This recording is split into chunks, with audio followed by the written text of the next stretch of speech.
Muy buenos días. ¿Cómo se encuentran el día de hoy? ¿Ya saludó a la persona que está a su lado? ¿Y la que está detrás? Salude a la que está detrás, salude a la que está detrás, que esa no la ha saludado, estoy seguro. Eso está muy bien.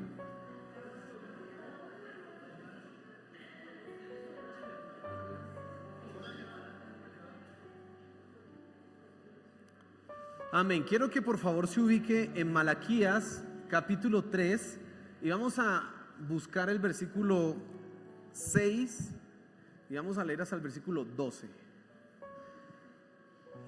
En realidad vamos a leer desde el versículo 7, no desde el 6 sino desde el 7. ¿Listo? Malaquías capítulo 3, versículo 7.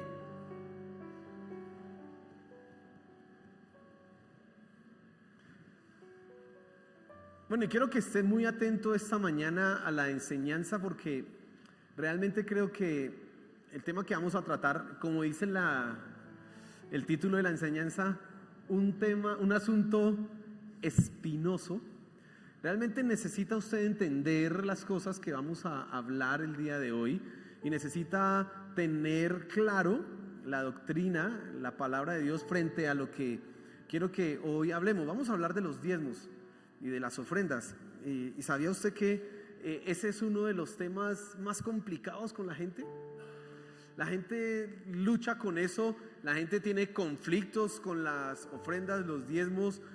Una de las cosas que usan más como argumento en contra de las iglesias, pueden estar de acuerdo con la ética, pueden estar de acuerdo con las normas que se ponen en la iglesia, pueden estar de acuerdo con asistir a la iglesia, pero cuando el tema de los diezmos ya hay un pero. Y hay gente cristiana que no cree en esto de los diezmos y hay gente no cristiana que está de acuerdo con esos cristianos. Desgraciadamente también toca decir que han sucedido cosas no agradables con el tema de los diezmos y las ofrendas, y usted ha escuchado los escándalos que se han dado por ahí, que bien se han encargado de publicitarlos, de personas que han abusado, que han cometido cosas no correctas con esto, pero lamentablemente pues toca reconocer y pedir perdón. Pero ¿qué pasa en la Biblia? ¿Qué dice la Biblia frente a los diezmos? Es un tema que nosotros realmente necesitamos hablar y encontrar respuestas a las preguntas que tenemos frente a eso. ¿Cuáles preguntas? ¿Es válido el diezmo hoy día? Usted ha escuchado una y otra vez el mismo argumento, eso era del Antiguo Testamento, y hoy día ¿qué pasa con eso? Cuando usted intenta a veces evangelizar a una persona, uno de los argumentos que le van a usar contra usted precisamente es el tema de ¿qué? De los diezmos. Y el asunto es tan delicado que mire, eso no es nuevo, no piense que eso surge hoy.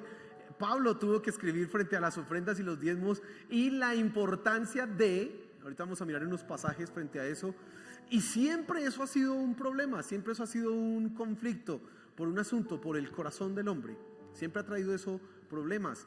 Hoy día escucho la acusación más grande y es que no, hasta en las iglesias les pasan hasta datáfonos. ¿Sí ha escuchado eso? Que se escandalizan porque el datáfono, y qué cosa tan terrible. Y cada vez que va avanzando más la situación, entonces se inventan o surgen nuevos tropiezos frente al asunto de los diezmos. Yo quiero que usted piense un momento en esto. Y como le digo, esto es un asunto espinoso, pero toca tratarlo porque aparece en la Biblia. Sería más fácil para algunas personas quizás saltárselo, para algunos predicadores que quizás sería más chévere, no, ese tema dejémoslo ahí por de ladito, no lo tratemos porque ¿qué nos vamos a meter en líos con eso? Pero lo cierto es que tenemos que encontrar verdades en la palabra de Dios frente a los diezmos. ¿Qué pasa? Y yo quiero que tú tengas claro esta mañana qué dice la Biblia frente a los diezmos. Así que antes de leer vamos a orar para que Dios sea abriendo nuestra mente y corazón y podamos entender lo que dice su palabra. Amén. Señor, gracias por este día, por esta mañana. Gracias porque hemos podido cantar, alabarte, glorificarte. Y ahora te pido que nos hables. Habla en nuestros corazones, enséñanos, que seas tú hoy el que esté dirigiendo la enseñanza, la predicación, y no solamente ideas o palabras humanas, mis palabras. Por favor, Señor, bendícenos esta mañana, te lo pedimos, amén y amén. Quiero que se fije por favor en el versículo 7 de Malaquías capítulo 3 y vamos a leer hasta el versículo 12 de corrido, porque es el pasaje que vamos a tener en el centro esta mañana. Y dice la escritura así: desde los días de vuestros padres os habéis apartado de mis leyes y no las guardasteis. Volveos a mí y yo me volveré a vosotros, ha dicho Jehová de los ejércitos. Mas dijisteis: ¿en qué hemos de volvernos? Responde Dios: ¿robará el hombre a Dios? Pues vosotros me habéis robado. Y dijisteis: ¿en qué te hemos robado? En vuestros diezmos y ofrendas. Malditos sois con maldición, porque vosotros, la nación toda, me habéis robado. Traed todos los diezmos al alfolí y haya alimento en mi casa. Y probadme ahora en esto, dice Jehová de los ejércitos, si no os abriré las ventanas de los cielos y derramaré sobre vosotros bendición hasta que sobreabunde. Reprenderé también por vosotros al devorador, y no os destruirá el fruto de la tierra, ni vuestra vid en el campo será estéril, dice Jehová de los ejércitos. Y todas las naciones os dirán: bienaventurados, porque seréis tierra deseable, dice Jehová de los ejércitos. Amén. Ese es uno de los versículos más claros en la Biblia frente a los diezmos. Ese pasaje que estamos leyendo el día de hoy es uno de los más utilizados cuando vamos a hablar de los diezmos. Como yo estoy siguiendo con ustedes una serie de enseñanzas con respecto al libro de Malaquías, pues ya llegamos a Malaquías capítulo 3 versículo 17. Pero en este pasaje que leímos en todo este tema que leímos hace un momento, quiero que te fijes en dos cosas, pero hoy vamos a tratar solamente la primera. Aquí tú ves una acusación, la acusación de Dios, que Dios hace a su pueblo, pero después ves una orden, un imperativo con una promesa vinculada. Vamos a ver hoy la acusación de Dios y luego vamos a ver la parte que tiene que ver con la bendición y con las órdenes, pero hoy nos interesa y me interesa que tú entiendas la acusación de Dios. Mira lo que dice ahí el versículo 7, dice: desde los tiempos de vuestros padres os habéis apartado de mis leyes. ¿Y por qué lo está diciendo Dios? Bueno, más adelante Él lo responde, dice: no las guardasteis.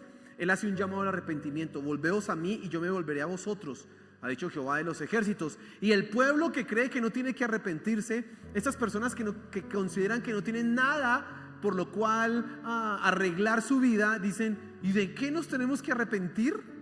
Y Dios responde en el versículo 8: ¿robará el hombre a Dios? Y qué interesante esa pregunta.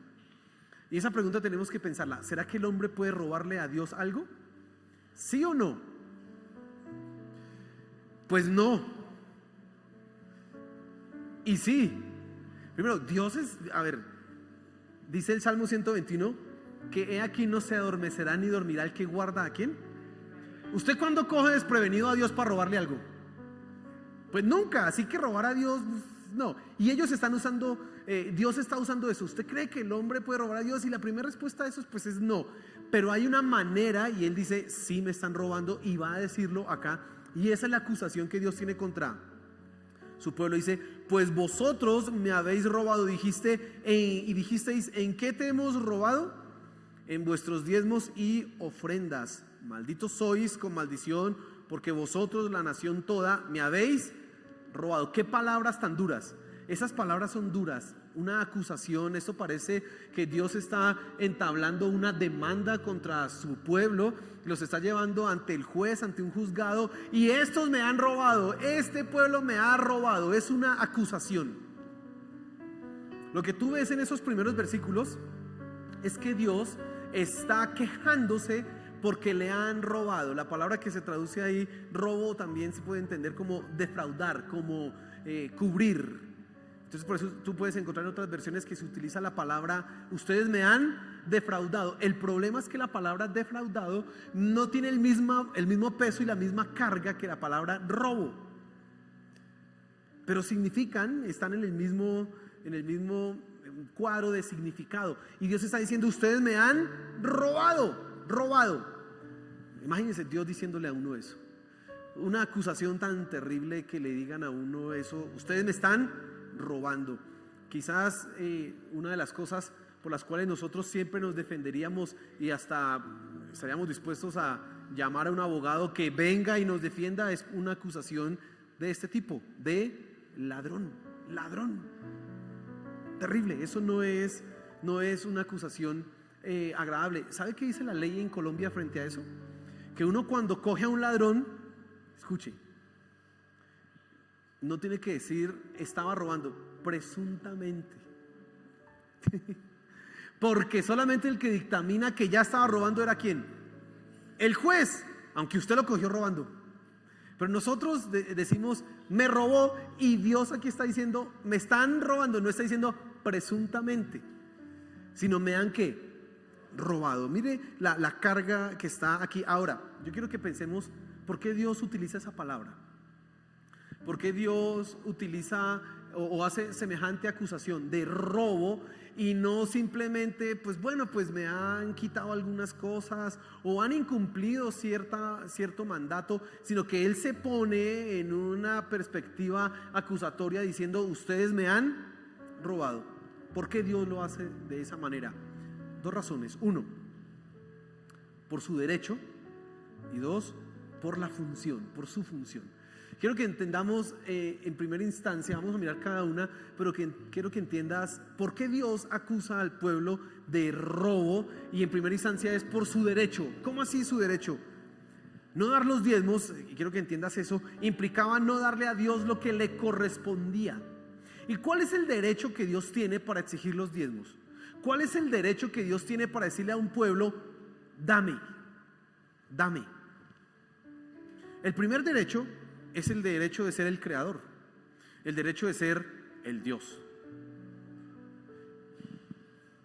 No sé si usted se ha fijado, pero las personas cuando quieren adorar a un Dios siempre están pensando en llevar algo, en dar algo. Como que algo que representa la adoración o el respeto o la honra es dar algo.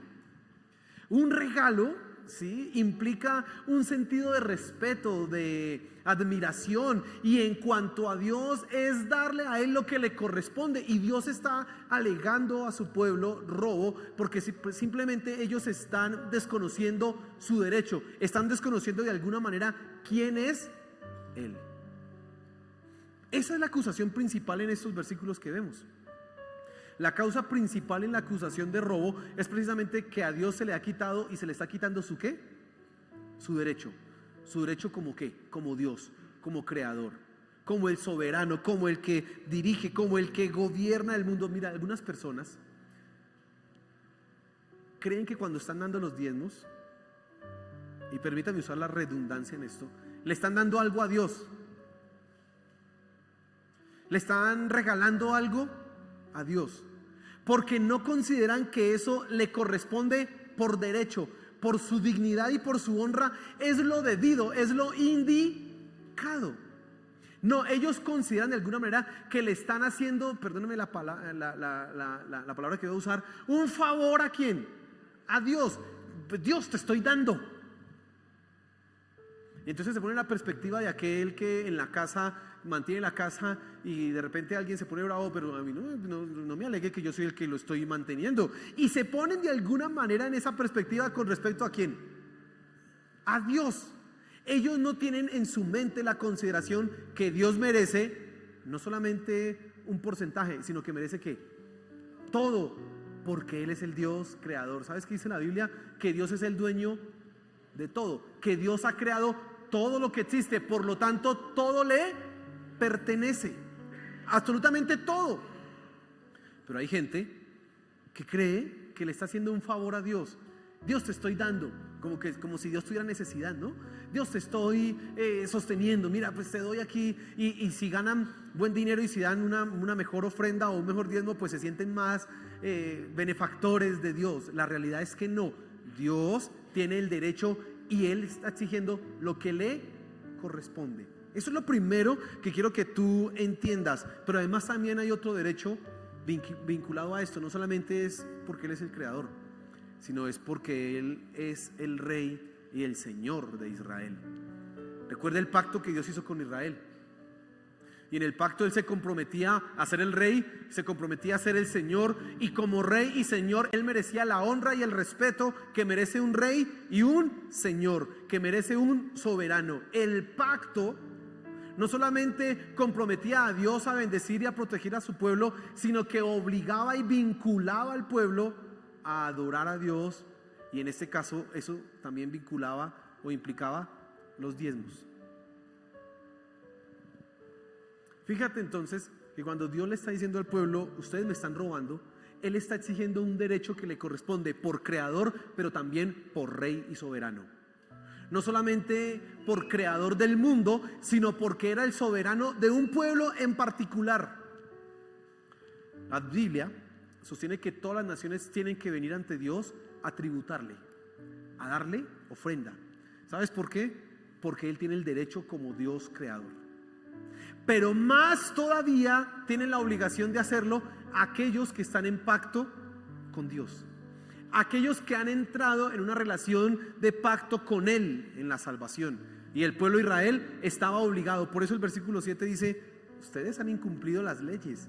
Él está recordando esa idea del pacto. Él está recordando eso a que se había comprometido el pueblo por allá en Éxodo capítulo 19, Éxodo capítulo 20. Entonces, en primera instancia, quiero que entiendas que la exigencia que se hace aquí y la acusación tan grave obedece por el derecho que tiene Dios. Pero quiero que también miremos por qué Dios se pone tan meticuloso con esto de los diezmos. Porque es que la Biblia dice que Dios es el dueño de todas las riquezas, ¿no? Que Dios es el dueño de toda la plata y de todo el oro. Y dice más adelante: si yo tuviera hambre, ¿les voy a pedir a ustedes? Si tuviera sed, les voy a pedir a ustedes. Cuando Salomón construyó el magnífico templo, él dijo: bueno, ¿será que el mismo Salomón, pues si los cielos de los cielos no te pueden contener, mucho menos esta casa que te he fabricado a ti, aunque sea en oro y aunque sea la más espléndida? Pues, ¿por qué Dios está tan indignado y por qué Dios hace semejante acusación? Bueno, lo segundo es por la función que tienen los diezmos. Y te voy a decir 4 cosas que tú tienes que entender que vemos en el Antiguo Testamento que tienen de función los diezmos. En primer lugar, los diezmos expresaban adoración. El pueblo debía presentarse ante Dios con ofrendas, con sacrificios, y esa era la manera en que ellos estaban adorando a Dios. No solamente existían ofrendas y sacrificios por el pecado, que los hay, sino que también habían algo que se llamaban ofrendas de paz, ofrendas de acción de gracias, ofrendas de consagración. Habían votos, y ¿sabes qué hacían los votos? Señor, yo voy a ofrendarte esto y te lo voy a dar a ti, y me comprometo a hacer esto y espero que tú me bendigas. Hacían un compromiso con Dios. Jacob es un claro ejemplo de eso. Si tú me bendices, el 10% de todo lo que tú me des, te lo voy a entregar a ti, dijo Jacob. Adoración. Las personas, cuando han querido adorar a Dios, siempre han venido con una ¿qué? Ofrenda. Recuerda la historia de Caín y Abel. Ahí no hay ley, ahí no hay no existe Malaquías todavía, ni mucho menos. Pero ¿cómo van Caín y cómo van Abel ante la presencia de Dios? Con una ofrenda.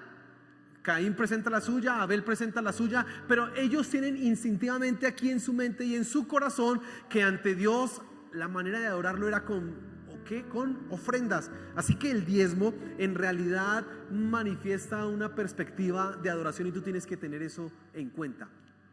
Adoración no solamente lo hacemos cuando ellos cuando levantaban sus manos y cantaban, o cuando iban al templo, esas cosas, sino que también era cuando le estaban dando ¿a quién?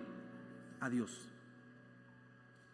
Eso es lo que vemos nosotros en el Antiguo Testamento. Ningún israelita tenía en su mente que cuando le estaba dando ofrendas a Dios, lo estaba haciendo solamente o exclusivamente para sostener el tabernáculo o estas cosas. No, ellos tenían una perspectiva de ¿qué? De adoración. En segundo lugar, los diezmos tenían una función de sostenimiento. Primero adoración, y la mencioné en primer lugar porque es lo más importante, pero en segundo lugar hay una función de sostenimiento. Todos los diezmos y las ofrendas, los sacrificios que se presentaban a Dios, algunos eran consumidos completamente. Entonces algunas ofrendas por el pecado debían ser quemadas completamente, no quedaba absolutamente nada de esa ofrenda. Pero en otras usted ve, quemarás la grasa de los riñones y la grasa de no sé qué, y quemarás la pierna o quemarás no sé qué, pero la otra parte, lo que quedaba, se lo darás al sacerdote. Llevaban una ofrenda mecida de cereal, y ¿qué era? Harina. Y entonces esa harina que habían trabajado ellos la entregaban al sacerdote, y el sacerdote cogía un puñado, la untaba con aceite y la tiraba en el altar, y eso era lo que, ese aroma se llegaba donde, a la presencia de ¿quién? De Dios, adoración. Pero lo demás, ¿para quién? Para el sacerdote. Así que los diezmos en el Antiguo Testamento muestran una idea de que, de sostenimiento. ¿Sostenimiento de quiénes? Pues de los sacerdotes. Usted ve, cuando usted ve la Biblia, usted se da cuenta que, ve la historia bíblica, se da cuenta que los sacerdotes no tuvieron herencia. Las demás tribus, a las demás tribus se les entregó una fracción en la tierra de Canaán. Josué repartió a cada tribu, pero a la tribu de Leví se le dijo, ellos no tendrán herencia. Y dice en la Biblia, porque la herencia de ellos es Jehová. Y la pregunta es, ¿y de qué iban a comer? Era una sociedad agraria, así que la manera para sostenerse era teniendo un pedazo de tierra, cultivarlo, etcétera, o un rebaño. Y si no tenían un pedazo de tierra, entonces ¿qué hacían? Las ofrendas. Por eso usted ve en Levítico que Dios le dice, ninguno que no sea levita puede comer de las ofrendas. ¿Y cómo así comer de las ofrendas? Tenía que ser un sacerdote el que podía participar de las ofrendas. Por lo tanto, las ofrendas se usaban para sostener toda la familia del sacerdote y toda esa tribu. Era una tribu completa la que se sostenía de esas ofrendas. Nosotros vemos esa segunda función en los diezmos, pero la tercera era que era una responsabilidad. Entonces, en los diezmos, Dios está enseñándole al pueblo a hacerse responsable de sus líderes y a hacerse responsable del lugar de adoración. Cuando Dios instituyó el tabernáculo, la pregunta que uno podría hacerse es, ¿por qué Dios le dijo a Moisés que hiciera con oro, con no sé qué, con una cantidad de materiales, y no hizo caer esa cantidad de materiales para el templo que él quería? ¿Por qué los mismos israelitas que estaban saliendo de la esclavitud lo dieron? Por el sentido de ¿qué? De responsabilidad. Cuando ellos daban el diezmo, ellos estaban entendiendo, nosotros somos responsables del lugar de adoración. Por eso en Ageo les dice, oiga, muy bonitas sus casas, qué hermosas sus casas, pero mi templo. Y uno podría pensar, bueno, Dios dice que tú eres el dueño del oro y de la plata, pues mande un cheque en blanco y le hacemos una casa bien bonita. ¿Por qué te pones a pedirnos a nosotros? Porque Dios quiere enseñar a su pueblo la responsabilidad que ellos tienen en mantener el lugar de adoración pulcro, digno de Dios, pero también de sus líderes espirituales. La tribu de Leví, y eso es algo que quiero que tú entiendas, no estaba de ninguna manera vinculada, obligada a pensar en plata para sostenerse. Ellos estaban exclusivamente obligados a siempre buscar la presencia de Dios y representar al pueblo ante Dios y traer la palabra de Dios ¿a quién? Al pueblo. Ellos se dedicaban a leer la ley para entenderla y enseñársela al pueblo. No podían estar divididos de ninguna manera buscando plata y además enseñando al pueblo. Y Dios le está diciendo, ustedes tienen que ser responsables de eso. Los diezmos cumplían esa función en el Antiguo Testamento. Y hay una cuarta función que tú y yo encontramos en el Antiguo Testamento frente a los diezmos, y es la idea del sacrificio. Los diezmos debían, y esto es importante, debían trabajar pensando en cumplir las leyes que Dios estaba pidiendo frente a los diezmos. ¿Cómo así? Dice la Biblia, y más adelante vamos a ver eso, ningún varón podía presentarse delante de Dios con las manos vacías. Y hay al menos 3 veces que ellos tenían que ir a Jerusalén y tenían que ir con ofrendas. Algunos eruditos que se han puesto a estudiar cuánto debían dar los israelitas han hecho la cuenta, es 23.3%. Escuche eso, 23.3% un israelita debía dar anualmente. ¿Para quién? Para Dios. No era el diezmo, no era el 10%, sino ¿cuánto? 23.3%. Eso incluía las primicias, las ofrendas que se hacían por la Pascua, una cantidad de ofrendas y de sacrificios, y eso sumaba aproximadamente el 23.3%, un quinto de lo que se ganaban las personas. Un israelita que trabajaba, que tenía su familia, imagínese Jacob, 12 hijos, me toca trabajar para darle comer a 12 y son hombres, y hay una niña, 13, no, y resulta que además me piden el 20%. Imagínese una familia en esa característica. Ese hombre israelita debía ¿qué? Trabajar y debía producir, porque lo que él debía darle a Dios implicaba una alta inversión, implicaba un sacrificio. Ahorita mi hermana, cuando estábamos en la alabanza, recordaba la historia de David con Araúna. Hubo un censo y entonces el ángel de Jehová estaba airado por ese censo y trajo una plaga sobre Jerusalén, y dice que David fue y vio al ángel de Jehová y Dios le dijo: haga un sacrificio. Hizo un sacrificio y era un pedazo de tierra de un señor que se llamaba Araúna. Y entonces hizo el sacrificio, la ira de ese ángel se detuvo, y entonces David ya tenía en su corazón hacer el templo, y le dijo: véndeme tu tierra, porque voy a hacer un templo para Dios. Y entonces Araúna, que era un hombre también piadoso, dijo: no, yo no te la vendo, te la regalo, y si es para Dios, pues con más veras. Pero David rehusó comprar eso, recibir ese regalo. ¿Y qué quiso hacer? Comprarla. ¿Y por qué quiso comprarla? Porque él dijo: todo tiene que ser un sacrificio.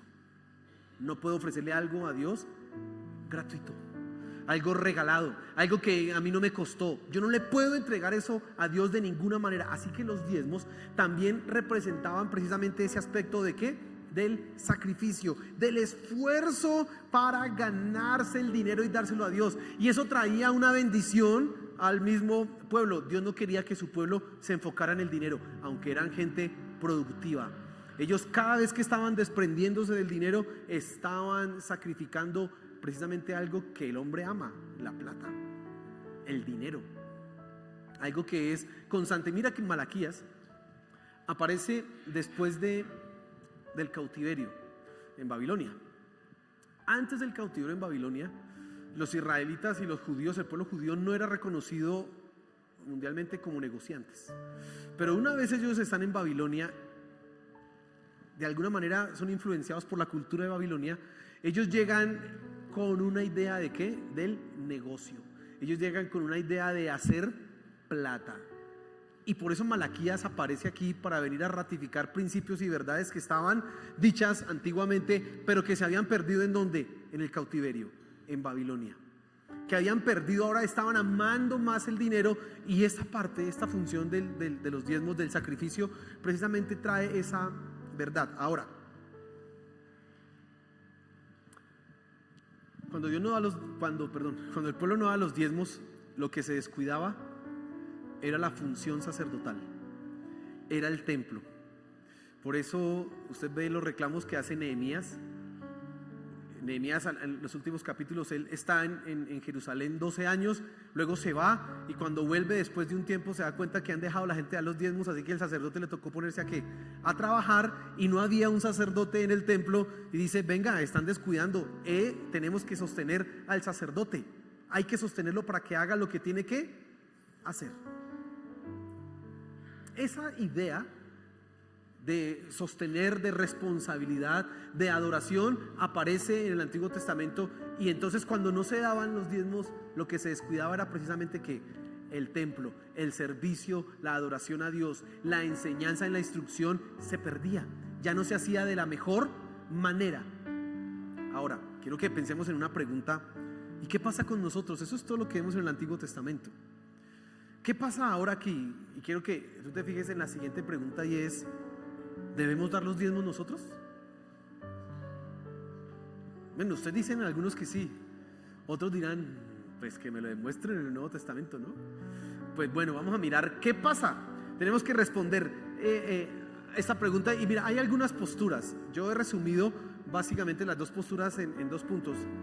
He resumido las posturas en 2 puntos. Primera, no es obligatorio porque no aparece en el Nuevo Testamento. Y la verdad es esa, no hay un versículo en el Nuevo Testamento directo que diga que tú tienes que dar los diezmos. No lo hay, no lo aparece. Ahorita vamos a mirar eso en detalle. En la segunda postura dice sí, porque se encuentra en el Antiguo Testamento y además se puede inferir en varios pasajes del Nuevo Testamento. El problema es que los que dicen que no aparece en el Nuevo Testamento tienen un problema con las inferencias. Ahorita vamos a mirar qué sucede acá. Miremos en detalle la primera postura. No es obligatorio porque no aparece en el Nuevo Testamento, y ya le dije a usted, y es que no hay un versículo explícito en el Nuevo Testamento que diga que tú debes dar los diezmos. No aparece. La realidad es esa. Así que cuando le digan a usted es que no aparece ningún versículo en el Nuevo Testamento, eso es del Antiguo Testamento, dígale sí, tiene razón, es verdad, no aparece. Pero el argumento continúa diciendo de la siguiente manera: por lo tanto, el diezmo hoy día es un principio de bendición, no una obligación. Tú lo das de manera que voluntaria, si quieres ser bendecido. Si no, no pasa nada, porque finalmente el diezmo no define la salvación. Ese es el argumento y cómo se razona de ahí para allá. Muchas personas hoy día viven bajo esa perspectiva, que los diezmos son un asunto que voluntario, que es un asunto que de ninguna manera es vinculante o es obligatorio, y como la salvación es por gracia, pues los diezmos se vuelven algo que voluntario. Si yo los doy, soy bendecido. Y ahí recurren a Malaquías capítulo 3. Abriré las ventanas de los cielos y derramaré bendición sobre ustedes hasta que sobre ahí abunde. Pero no les gusta el versículo anterior, sino solamente la parte de si yo doy, seré que bendecido. Es una manera de que es muy utilizada y muy popular, no solamente entre cristianos, sino pulula entre los que no son cristianos. Ese es el argumento más grande que tienen ellos, que no aparece un versículo en la Biblia que diga, en el Nuevo Testamento, que diga esto. Ahora, la segunda postura dice sí, se deben dar los diezmos porque se encuentra en el Antiguo Testamento y se puede inferir además en el Nuevo Testamento. Esta postura sostiene lo siguiente: la Biblia es una sola, así que si aparece en el Antiguo Testamento yo tengo que ¿qué? Que hacerlo. Pero entonces ahí surge el problema: ¿y entonces por qué no nos circuncidamos? Sí, usted tiene que poder responder esas preguntas. ¿Y entonces por qué no nos circuncidamos? ¿Y por qué sí comemos sangre? ¿Y por qué no guardamos el sábado? Y entonces usted tiene que decir, porque lo encontramos ¿en dónde también? En el Nuevo Testamento, en algunos pasajes, y vamos a ir mirando algunos. Por ejemplo, Proverbios 3, bueno, esto es del Antiguo Testamento, pero déjeme presentárselo a usted en primera instancia. Dice lo siguiente: honra a Jehová con tus bienes y con las primicias de todos tus frutos, y serán llenos tus graneros con abundancia y tus lagares rebosarán de mosto. Está hablando de ¿qué? De bendición. Ahorita vamos a ver qué pasa en el Nuevo Testamento con esto.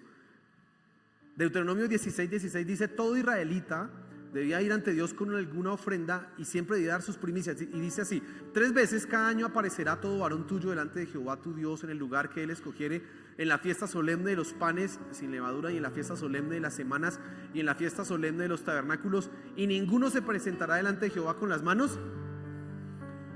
Esto dice en el Antiguo Testamento, y si tú crees en la Biblia completa, debías aplicar esto, ¿cierto? ¿No me puedo presentar ante Dios con las manos? Bien. Pero miramos ahora el Nuevo Testamento. El Señor Jesús. Mateo capítulo 10, versículo 10. Y vamos a encontrar una función frente a eso. Dice: no os proveáis de oro. Vamos a leer desde el versículo 9, perdón. Dice: no os proveáis de oro, ni plata, ni cobre en vuestros cintos, ni de alforja para el camino, ni de 2 túnicas, ni de calzado, ni de bordón, porque el obrero es digno de su... ¿Qué está diciendo Dios? ¿Qué está diciendo el Señor Jesús? Le dice a sus discípulos: vayan y prediquen, y no se preocupen por qué van a comer, porque hay una idea. ¿Cuál? ¿Se acuerda que yo le hablé que una función? Sostenimiento y responsabilidad. El que es evangelizado debe responsabilizarse de aquel que lo evangeliza. Eso es lo que el Señor Jesús está diciendo. Venga, ustedes no se preocupen por qué van a comer, porque el obrero es digno de su salario. Y él coloca la labor evangelística o la labor ministerial como un ¿qué? Trabajo. Como un trabajo. Entonces, ¿El diezmo se debe dar hoy día? Sí, porque el Señor Jesús lo infiere en esto. Ahí lo podemos nosotros inferir, lo implica en esto. Nosotros lo podemos inferir de manera directa. Si no fuera así, los que evangelizan o los pastores o los que sirven en la iglesia, pues no, que van y consigan trabajo y quién sabe quién se encargará de hacer la labor. Es lo que está diciendo el Señor Jesús. Fíjese que no es el Antiguo Testamento, sino el Nuevo Testamento. Ahora, como le decía a usted, aquí hay una perspectiva de responsabilidad y sobre todo de agradecimiento. Esto lo sostiene Gálatas. Gálatas capítulo 5 dice: todo el que ha sido bendecido en la fe, haga partícipe de lo que recibió a aquel que le enseñó.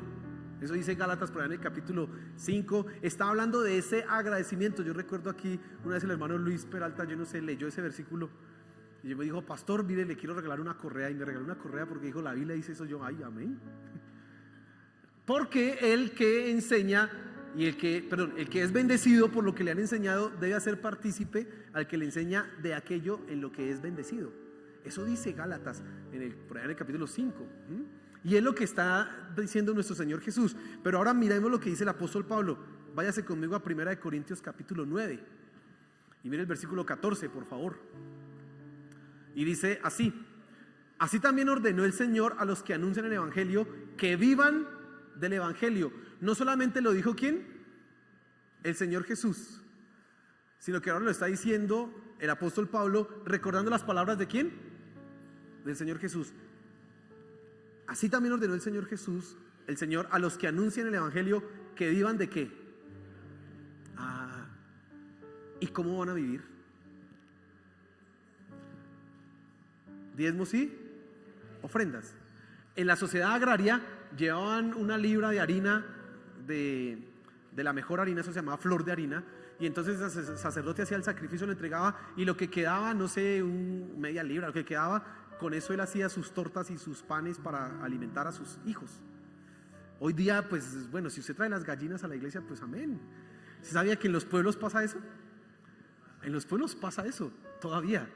En la provincia pasa eso. Entonces el que es pastor de provincia, le llegan allá: mire pastor, que saqué esto, mire, le traje un racimo así grandote de plátano, o mire una gallina, o mire 3 marranos. Bueno, sí, así es, así funciona todavía, pero dependiendo del lugar. Aquí pues no creo que usted tenga unas gallinas en la casa, pero bueno, así funcionaba. Y entonces Pablo está diciendo exactamente que eso. Mira lo que dice 1 Timoteo capítulo 5, y vamos a leer versículos 17 y 18. Los ancianos que gobiernan bien. Esa palabra ancianos no está hablando de los abuelos, está hablando de los pastores, de los líderes. Dice: los ancianos que gobiernan bien sean tenidos por dignos de doble honor, mayormente los que trabajan en predicar. Y dice así: pues la escritura dice: no pondrás bozal al buey que trilla, y digno es el obrero de su. Ese honor no solamente era respeto. Ese honor que habla 1 Timoteo capítulo 5 está hablando de su salario. Y Pablo está diciendo: y que sean dignos de doble salario. Él está implicando que eso. Fíjese, si nosotros nos ponemos a mirar la Biblia, y hay más unos que estoy aquí pasando por alto, unos versículos, nos vamos a dar cuenta de la necesidad que tiene la iglesia de mantener todavía ¿qué? Los diezmos y las ofrendas. Pablo exige además, y esto es otra función que se agrega en el Nuevo Testamento a la iglesia, que todos los creyentes debían dar para sostener a los pobres. Entonces mira lo que dice 1 Corintios 16, vamos a leer el versículo 1 hasta el 4, dice así: en cuanto a la ofrenda para los santos, haced vosotros también de la manera que ordené en las iglesias de Galacia. Cada primer día de la semana, cada uno de vosotros ponga aparte algo, según haya prosperado, guardándolo para que cuando yo llegue no se recojan entonces ofrendas. Y cuando haya llegado, a quienes hubieres designado por carta, a esos enviaré para que lleven vuestro donativo a Jerusalén. Y si fuere propio, yo también vaya. Y si fuere propio que yo también vaya, irán conmigo. Amén. Bien, ¿qué está diciendo Pablo ahí? Tenían que recoger ofrendas para mandarlos ¿a dónde? A Jerusalén. ¿Por qué a Jerusalén? Porque los hermanos en Jerusalén estaban teniendo dificultades económicas. Así que había que reunir para darles, ¿sí? Pablo está enseñándole ese principio, así que tú ves aquí una perspectiva no solamente de adoración o de sostenimiento del líder, sino de misericordia para con aquel que está pasando ¿qué? Necesidad, para aquel que está pasando dificultad. Otro pasaje que no mencioné acá, pero que tú lo puedes revisar, es Mateo capítulo 23, todo el capítulo. El Señor Jesús condena a todos los fariseos, pero les dice: qué bueno que ustedes hicieron todo, que era todo lo anterior, las ofrendas, los diezmos y una cantidad de cosas, pero debían, además de hacer eso, amar al prójimo. Eso fue lo que se les olvidó. El Señor Jesús alaba de ellos que cumplan todo lo de leyes, ofrendas, diezmos, etcétera, pero además les está diciendo les faltó fue ¿qué? Un pedacito. Por lo tanto, hermano, y esto es lo tercero que quiero que te fijes, que te fijes hoy. ¿Qué ha cambiado en el Antiguo Testamento al Nuevo Testamento? ¿Qué ha cambiado de Malaquías para nosotros hoy? ¿Será que la venida de Cristo Jesús quitó el derecho o la obligación de los creyentes de dar sus diezmos? ¿Será que la venida de Cristo Jesús a la tierra le quitó a Dios el derecho de ser el soberano que merece ser honrado? ¿Lo quitó? ¿Será que quitó la responsabilidad que había de los diezmos y las ofrendas? ¿Será que se la quitó a la iglesia de responder por sus líderes? De ninguna manera. Por el contrario, nuestro Señor Jesús se constituyó en la ofrenda por excelencia. ¿Para quién? Para Dios. ¿Y sabes qué dice Romanos 2 en ese mismo sentido? Así que ustedes ofrezcan su cuerpo como sacrificio vivo, santo y agradable a Dios. ¿Sabes qué dice el Nuevo Testamento? Que no es el 10%, que no es el 23%, que es todo. Que tú le perteneces todo ¿a quién? A Dios. Así que el cristiano en el Nuevo Testamento no piensa en el 10%, piensa de la siguiente manera: Dios, gracias porque me dejas gastarme el 90% o el 80% que te correspondía, y yo a ti te devuelvo solamente el 10 o el 15 o el 20, pero me dejas gastarme a mí el 80%. Así es que piensa el cristiano en el Nuevo Testamento, porque ahora él entiende que le pertenece todo ¿a quién? A Dios. Él comprende, no es una parte, le pertenece todo ¿a quién? A Dios. Pero yo quiero, después de esto parecía, estaba tratando de explicar algunas cosas aquí, entonces esto se puso como una clase más o menos, ¿cierto? Ahora que tú pienses en tu corazón frente a esto que hemos hablado, si tú entiendes que los diezmos y las ofrendas son adoración a Dios, ¿tú estás adorando a Dios con tus bienes? Qué fácil es decirle a Dios, porque usted no tiene que decírmelo a mí, pero qué fácil es decirle a Dios: mira Dios, yo te canto, yo te sirvo, que el mejor servicio que te pueda dar a ti es mi corazón, entregarte todo. Y pues sí, realmente, pero si usted no da sus diezmos y sus ofrendas, está demostrando que no adora como Dios ha requerido que tú le adores. Eso también implica tus bienes. ¿Tú le estás adorando como indica?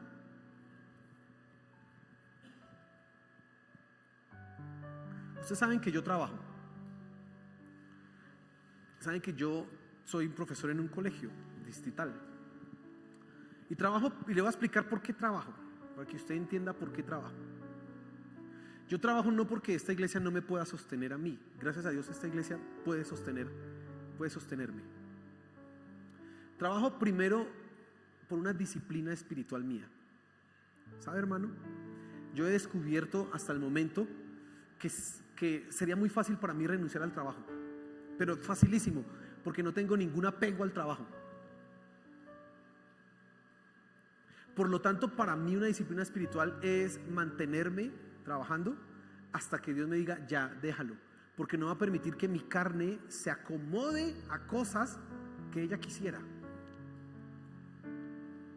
El trabajo requiere disciplina, el trabajo requiere sujetarse a unos jefes, el trabajo requiere cumplir unos horarios. Entonces yo les contaba esta mañana que para poder hacer mi tiempo devocional tengo que levantarme a las 4 de la mañana, porque entro a las 6:15 al trabajo. Entonces, para poder orar y leer la Biblia mínimo 1 hora y 20, que es lo que más o menos alcanzo, a veces hora y media, dependiendo. Tengo que madrugar hartísimo. Si yo renunciara, ¿para qué me levanto a las 4? Sería más fácil empezar a orar a las 7:30 o a las 8, que no está haciendo tanto frío. ¿Tú entiendes lo que te quiero decir? Eso es una cosa mía, personal y particular. Eso no vincula a todos los pastores. Es a mí personalmente, que yo cuando pienso ¿por qué trabajo? Porque para mí sería más fácil quedarme durmiendo y no levantarme a las 4 a orar, sino levantarme a las 9. Uy, sería más fácil. Sería más fácil para mí mantener entonces, hacer con las mañanas lo que yo quisiera y no estar allá aguantando a los niños de sexto, séptimo, octavo, noveno, décimo y 11 y peleando con ellos que porque no hizo la tarea, que no sé qué, que porque le pegó al otro, que ay Dios mío, y no, estar, venga, llegamos a la iglesia, sería más fácil para mí. Pero no, yo sabes que he entendido que tengo que trabajar por mi disciplina espiritual.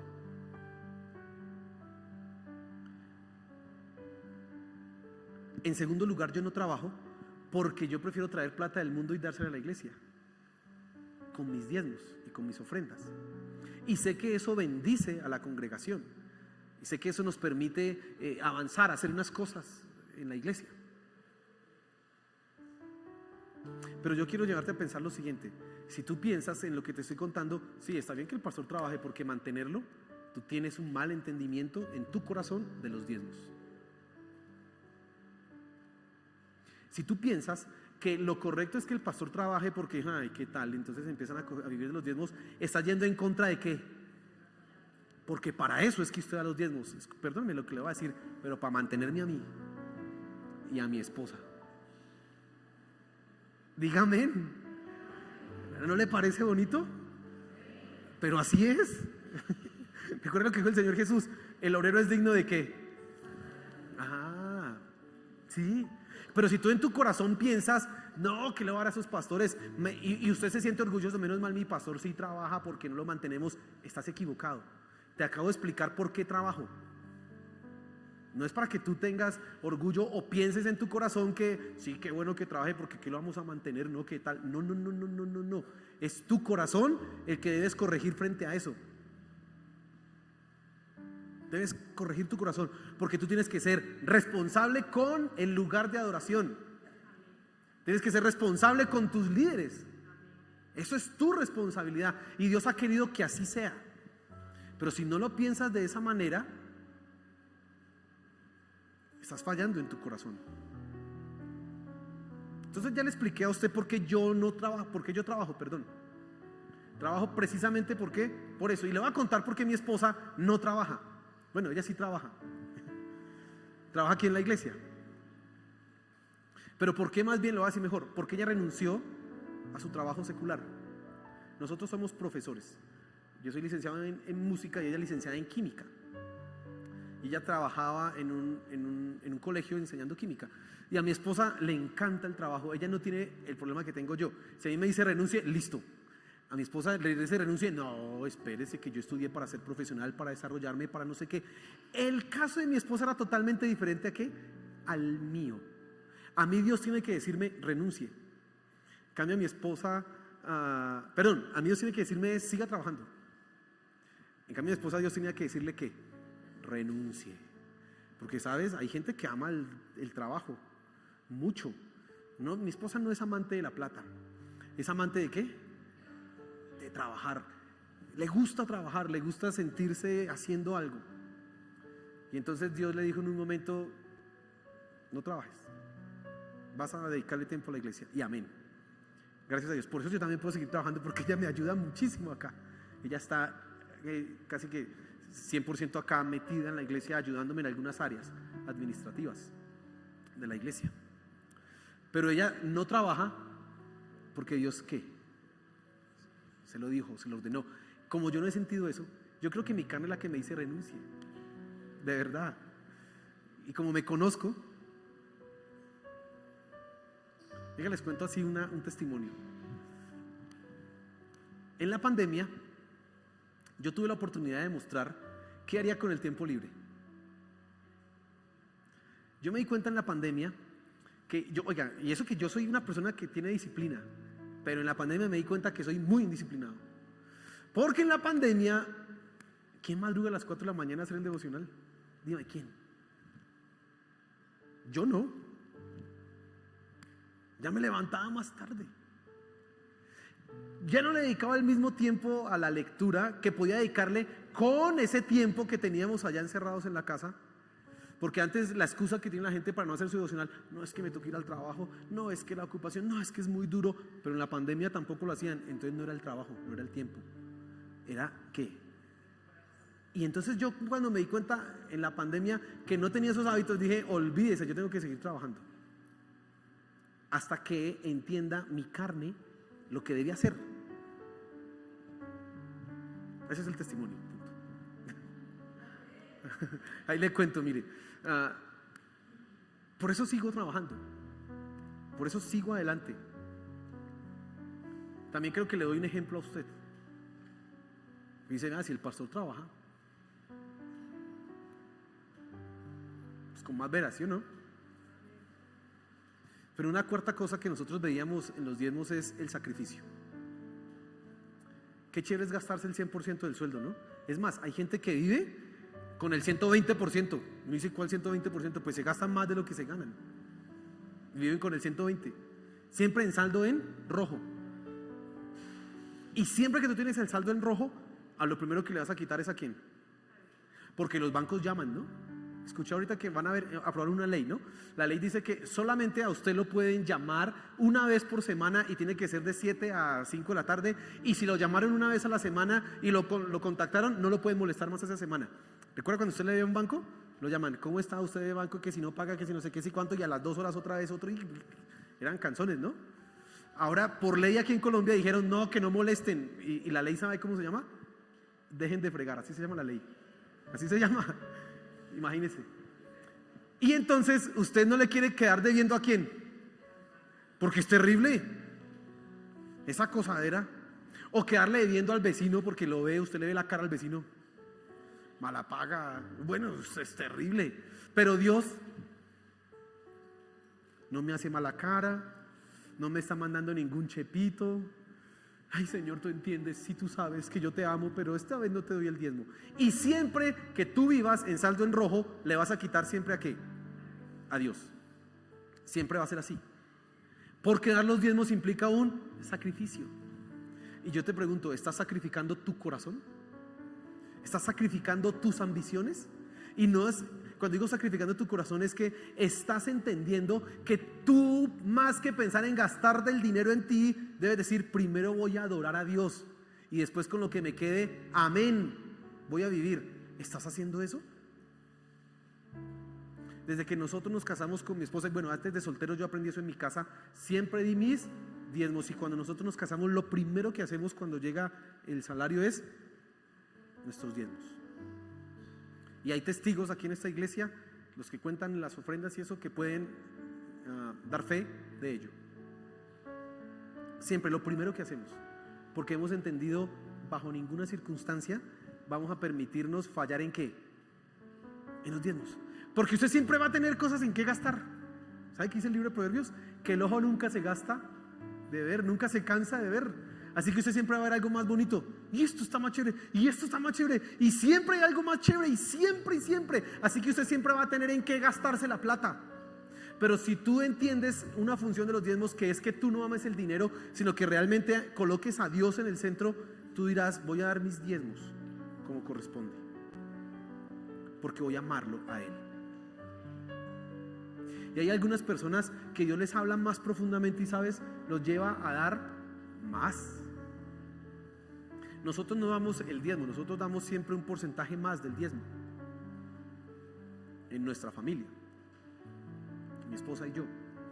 Pero yo una vez leí la historia, por ejemplo, de C.T. Studd. C.T. Studd es un misionero, fue un misionero, y él recibió una herencia tremenda en Inglaterra, no sé qué libras esterlinas, harta plata.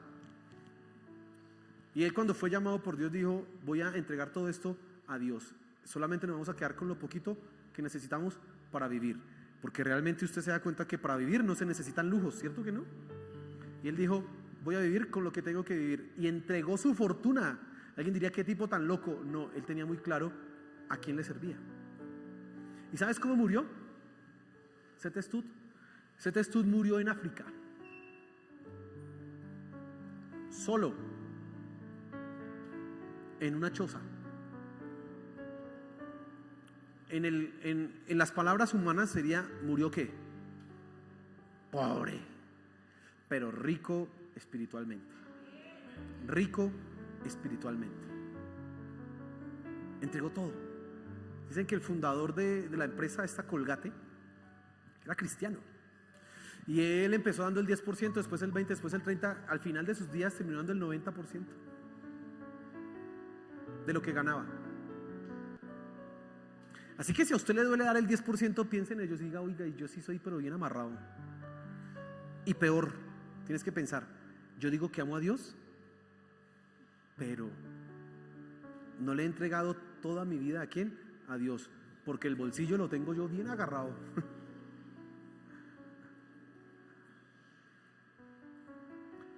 El asunto de los diezmos es un tema espinoso en la iglesia, es un tema espinoso en nuestra época, pero es un tema bíblico. Y quiero que tú entiendas que puedes ser muy bendecido cuando das los diezmos.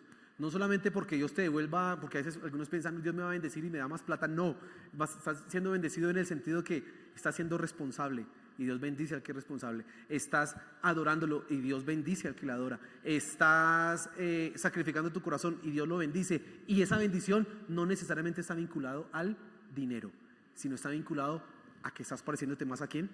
A Cristo. Y eso es lo que tú tienes que buscar. Déjeme decirle que la segunda parte que vamos a ver en 8 días sí habla de bendición económica, sí habla, pero tú tienes que entender un poco cómo funciona esto. En primera instancia, lo que Dios quiere tratar es ¿qué? Tu corazón.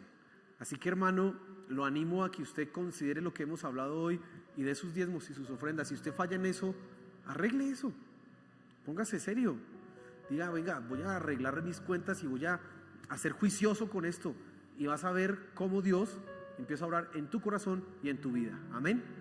Póngase en pie, por favor.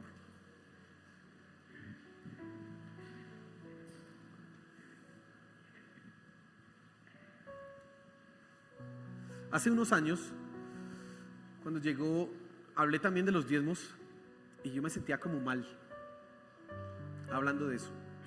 ¿Sabe por qué me sentía como mal? Porque yo decía, no, si yo hablo de los diezmos, la gente dirá que yo estoy predicando para que me den a mí. Y me sentía como mal, yo decía, no, qué feo eso. Pero no, la verdad es que yo te estoy predicando lo que dice la palabra de Dios. Amén. Te estoy predicando lo que tú ves en las Escrituras. Y no te estoy pidiendo para mí, porque gracias a Dios nosotros trabajamos. Pero si un día les toca, mentiras. Dios es fiel. Ya sabe por qué no trabajo. Ya le conté por qué no trabajo, ¿no? Quizás un día renuncio. ¿Por qué trabajo? Perdón. Ya sabe por qué trabajo. Quizás un día renuncio, porque ya Dios me ha dicho, ya es el momento que lo hagas. Sí. Pero por el momento estamos así, de esa manera. Pero tú debes entender que esa es tu adoración, esa es tu responsabilidad y ese es tu sacrificio. Amén. Señor, gracias por tu palabra esta mañana. Gracias. Gracias porque en todo tú tienes que decir. Nos colocamos ahora, Señor, en este momento y colocamos nuestros corazones. Si de alguna manera hay resistencia para adorarte con nuestros bienes, con nuestras posesiones, Señor, cambia nuestro corazón y ayúdanos, Padre Celestial, a entender estas verdades que hoy hemos hablado. Gracias, Señor de los cielos. Gracias, Padre Celestial, por tu palabra. Gracias, Señor, porque nos bendices. Aunque a veces nosotros no te damos como corresponde, tú sigues siendo fiel. Gracias, Padre Celestial. Gracias, Señor. Y ayúdanos a sacrificar nuestros corazones. Ayúdanos a ser responsables y a adorarte también con nuestras posesiones, Señor. Amén y amén. Y dale un fuerte aplauso a nuestro Señor.